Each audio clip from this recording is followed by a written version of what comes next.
Welcome to Mokena's Front Porch, a Mokena history podcast with Matt Galick and hosted by me, Israel Smith. So Matt, this episode we're talking about the Scheiks Dairy. That is correct. And this is a property and a business that was around for quite a while. Oh yeah, very long time. Many of us probably know it as their home as the cover of your book. That is true, yeah. It's the cover of the book. What made you decide to pick that picture and that house was enough to grace the cover? That's a really good question. It's actually kind of a funny one too.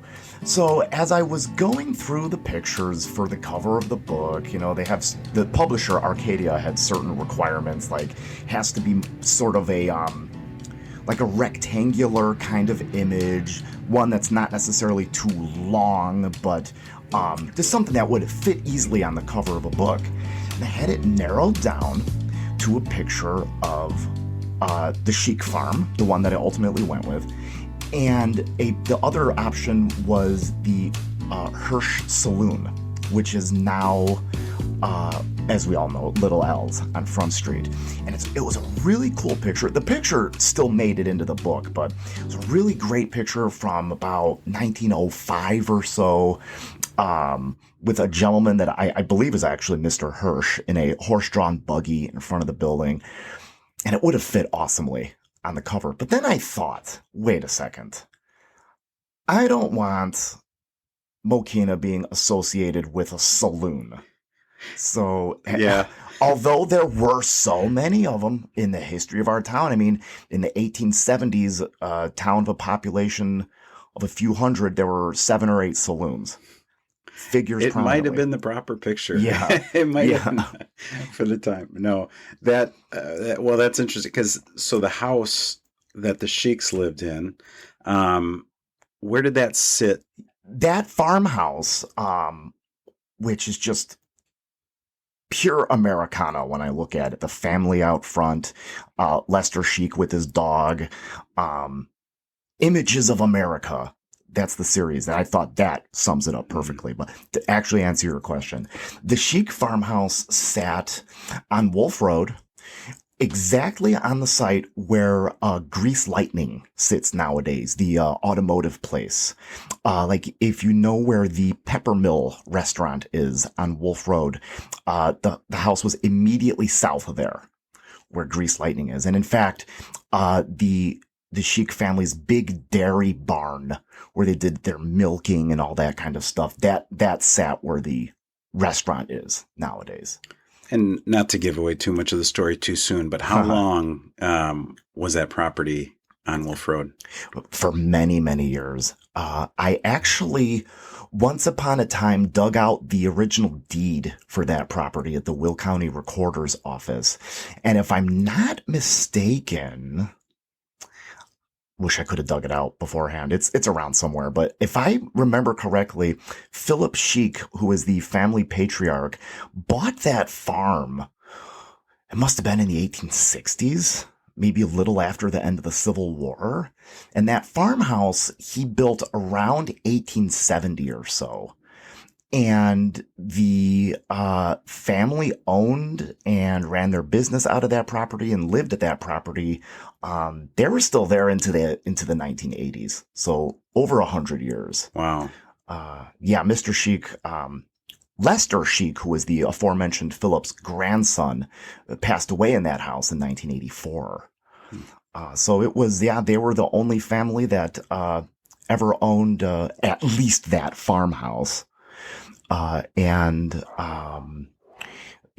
was one of those rare properties in Mokena that was associated entirely with one family through multiple generations. And are the Scheiks around at all now? There are family members around who bear the last name Scheik. Some don't, some do. The last one that I knew of was a lady by the name of Donna Scheik, who is the Lester Scheik who I mentioned. That would have been his daughter-in-law. But to be honest, I'm not sure if she's still in town anymore or what her whereabouts are nowadays. So hopefully maybe somebody listening can tell us. She's on Facebook. She pops up in my recommended friends from time to time, and she and her husband lived in Mokena, and their family lived in Mokena for a very long time. But if she's still in town, I'm not sure. But yeah, look for us on Facebook, and hopefully she will pop up. I hope be so. Able to answer some of these questions after we post this episode. Yeah, I hope so. Yeah, definitely. Well, good. This, anytime you have a one family property for that long, especially in a time when Mokena was growing and changing in a dramatic way between, obviously the mid 1800s up to the 1980s. Oh yeah. That's really significant. So let's hear the story of Scheiks Dairy. As time marches on, everyday items that we take for granted slowly disappear and fade out of our lives. Phone booths, for example, which dotted the American landscape in years past, have all but disappeared, while typewriters have also been consigned to the dustbin of history. Milk delivery isn't nearly as widespread as it once was, but in years past, the Scheiks Dairy Company not only saw to this, but was also a true part of Mokena. Their roots were set down in our community, and to this day, the service they provided is fondly remembered by countless town residents. The Scheiks came from good Mokena stock. Their forebears settled in the yet unnamed Frankfurt Township in 1848 and counted themselves as one of our neighborhood's first German-born residents. Not long after the Civil War, Philip Scheik carved out space for a 27-acre farm along a country lane that we now call Wolf Road. And around 1870, he erected a sturdy farmhouse that for more than 100 years would be identified with his descendants. Philip's son, Henry Scheik, was himself a farmer, and as best could be remembered, started casually selling milk to area residents from a horse-drawn wagon around 1902. Refrigeration not being what it is now, he delivered every morning in big tin cans and would come back the next day to fetch the empties. In 1906, his 7-year-old son, Lester, started working at his side, helping in the sleepy hours before school started in town.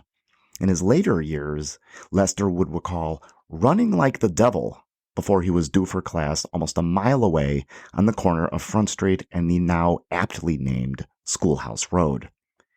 Father and son Scheik never missed a day hauling milk, even during the snowbound winters when the few unpaved roads were unusable, sometimes requiring them to cut over fields with their horse team.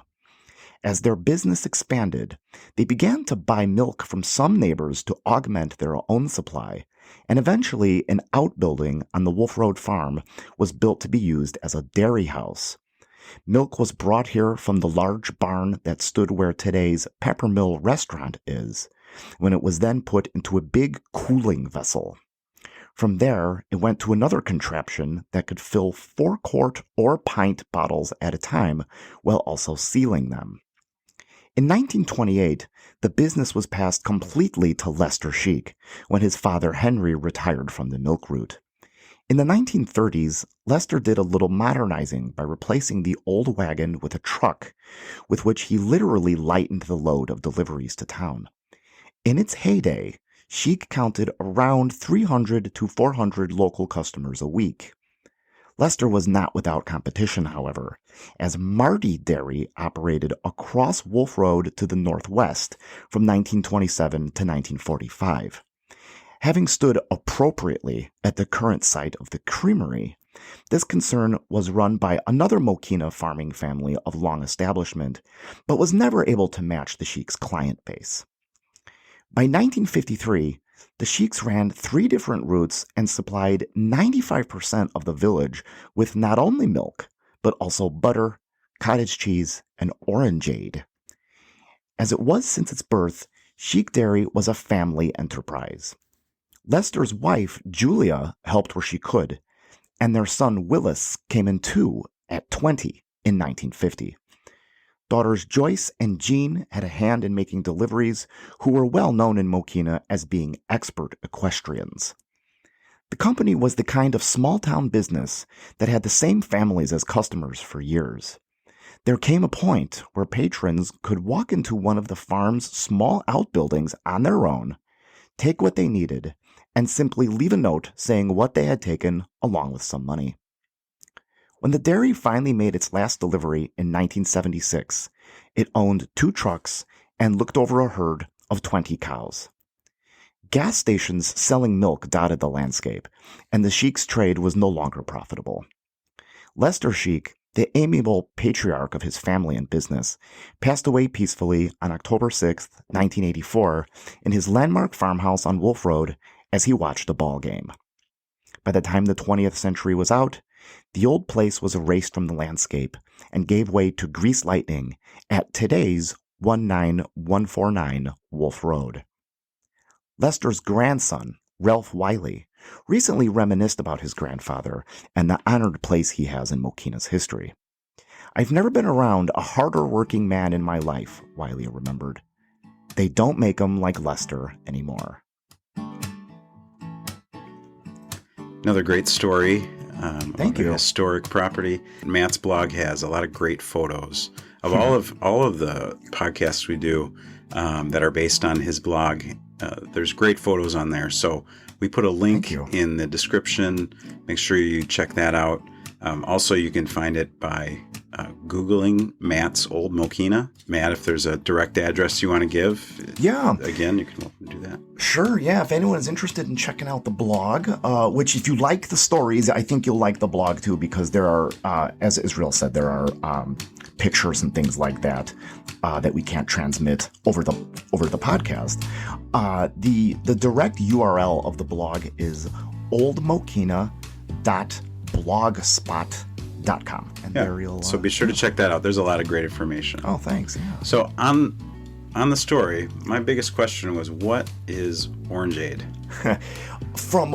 And I've never had orangeade, first of all, but from what I've understood, because I've heard references to it in other things, from what I understood, and once again, maybe if I'm not correct on this, maybe one of our listeners can correct us, but I believe orangeade is a type of orange flavored pop, I think. Like a tang, you think? Yeah, like something like that. That's what my impression has always been. But honestly, I've never had it. I've never known it to be in stores. So maybe it's an older thing. Well, that's why it seems like, we have, so the story says they were supplying 95% of the village's milk, butter, cottage cheese, and orangeade. Which is kind of a not exactly a dairy product. So it's interesting that they had that, but and other than the Marty Dairy, were there any other kind of small farm dairies like this at the time? Not in Mokena. There were Scheik and Marty were the only ones in Mokena. Of course, in earlier years from 1907 to 1926, the Bowman Dairy of Chicago operated a bottling plant in Mokena, also on Wolf Road, just immediately south of the Rock Island tracks. But that was a little bit different because they weren't selling the milk to Mokena residents. They weren't providing it to Mokena. It was the farmers who were it was the other way around. The farmers were selling their product to Bowman, who was bottling it here and then shipping it over the railroad to city markets. And was Scheik largely selling their own, or how were they getting their milk? That's a good question. So as the business started out in the early 1900s and went on throughout the decades, all the way up until World War II, they were selling their own milk, their own dairy products that came from their own herd of dairy cows. Although at some point, the exact year is escaping me right now, but it was after the war, after World War II. If I remember correctly, they began buying the product from a Joliet Dairy. I want to say it was Meadow Gold. Once again, as I always say, if I'm wrong, one of our listeners will know and they'll chime in. But after World War II, they began buying the product from this Joliet dairy, and then that is what they sold here in Mokena. My guess is simply just that their customer base had grown so much they weren't able to provide as much milk with what they had here in Mokena. Yeah, so, you said they were at 300 to 400 local weekly customers at the peak of their business. Yeah. That's pretty significant. That it is. Yeah, it was almost everybody in town. Wow. 95%. Yeah. Yeah. A kind of a funny story. I won't mention any names, but I know of Mokena residents who started out as customers of Marty's and then switched to Scheiks because apparently Marty didn't pasteurize their milk. So that turned some people off, and then they went over to Scheiks. So, or at least at some point, maybe they started later, but at some point Marty wasn't. Is that a big scandal? You don't want to share. Not that I know of. Not that I know of. I just know that some people didn't really care for that and switched over. But so you mentioned you had a kind of a personal connection. Oh yeah. Yeah, so interestingly, Lester Scheik built the house that I grew up in here in Mokena on Midland Avenue.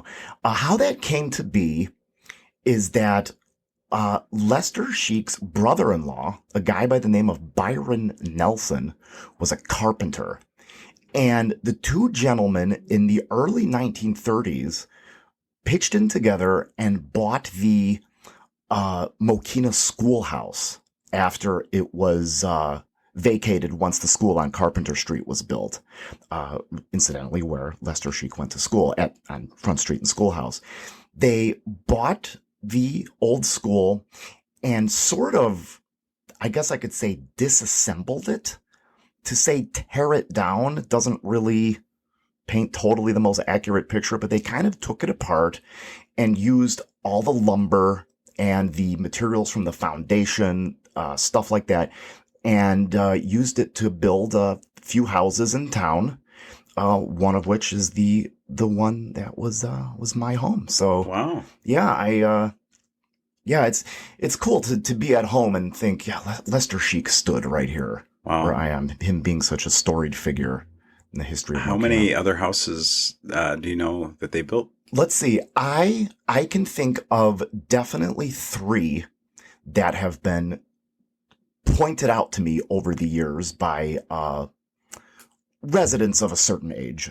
So aside from my home, which is on Midland, there is the house a couple doors south of us. That was another one of Lester Scheik and Byron Nelson's houses they built with the schoolhouse materials.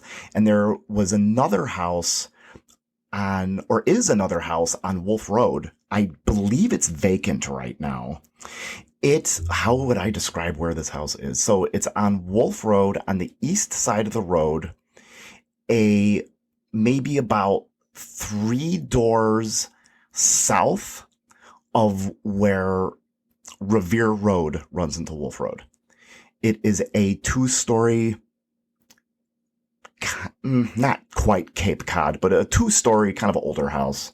That was also alleged to have been one of Lester Scheik and Byron Nelson's constructions. And so when was the school built? Do you remember what year the school was built? That schoolhouse was built in 1872. Wow. So the materials in your home and these homes is from 1872. Yeah, that's pretty cool. That's pretty impressive. Yeah. Can you tell in your house like where any of the old wood or? I did. Oh, definitely. Yeah, I definitely. Growing up, we had a few of the rooms that were hardwood floor, and you can definitely tell that the planks, which were very long and very narrow, you could definitely tell they were reused because some of them had scorch marks on them. Wow. That were, you could tell, it had been from some incident that had happened previously because they weren't, all of the burn marks were sort of not all, how would I say, contiguous to one another. You can tell that the planks had been taken apart and reused. And you could also tell in the basement there are some pretty huge beams, wooden beams, supports, the holding up the house and in the ceiling and stuff like that. You can tell that those had been used somewhere else because there are notches in them and holes where huge spikes or nails had been, stuff like that. Also, the foundations of the house are it's stone, sort of like limestone slabs or stones, which definitely was not what was in use in the 1930s when our house was built. For foundations, they were already using concrete blocks by that time. So yeah, it's pretty easy to tell what came from elsewhere. Yeah. And at the end, you mentioned Ralph Wiley, who was Lester's grandson. Yeah. Is he still in the area? Or Good you question. talked to him when the article was written? Yeah, I talked to him when I wrote the article. He and I interact every once in a while. Where does he live nowadays? It's not in Mokena. It's not around here. We're Facebook friends. Oh, this is going to be embarrassing if this is wrong and he hears this. I want to say he lives in California. Okay. But yeah, he grew up in Mokena. He's a Mokena guy, And have you talked to him a lot about his grandfather? Oh yeah, definitely. Just sharing my admiration for him, and him the same to me. So, any stories that stick out, like any short stories that he might have shared that you want to cap off this episode with? Actually, now that I think about it, none that Ralph himself shared with me, but this comes straight from Lester.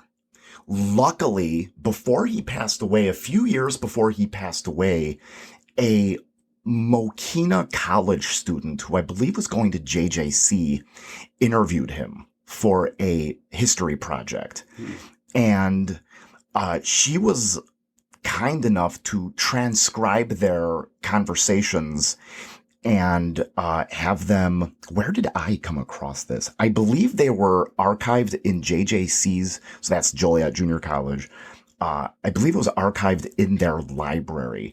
And at some point, years and years ago, I came into possession of this transcription. And there's just a lot of great stuff in there about what Lester's life growing up in the early 1900s and what it was like running the dairy business.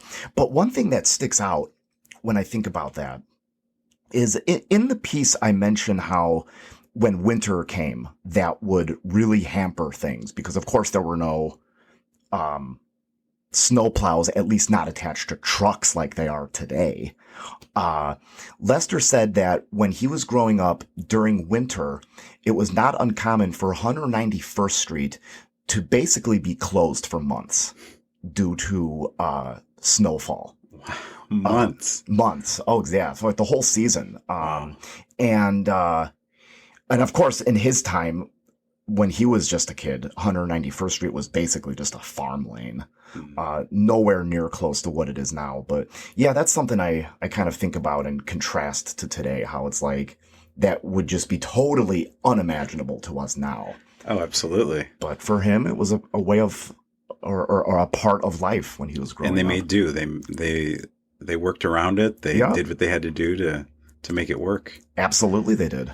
And I think that tells a lot to the spirit of that time and people like the Scheiks that Sure. stuck it out and did the hard things to get us to where we are today in Mokena. That is absolutely true. Well, thanks for another great article, Matt. Thank you, Israel. Absolutely.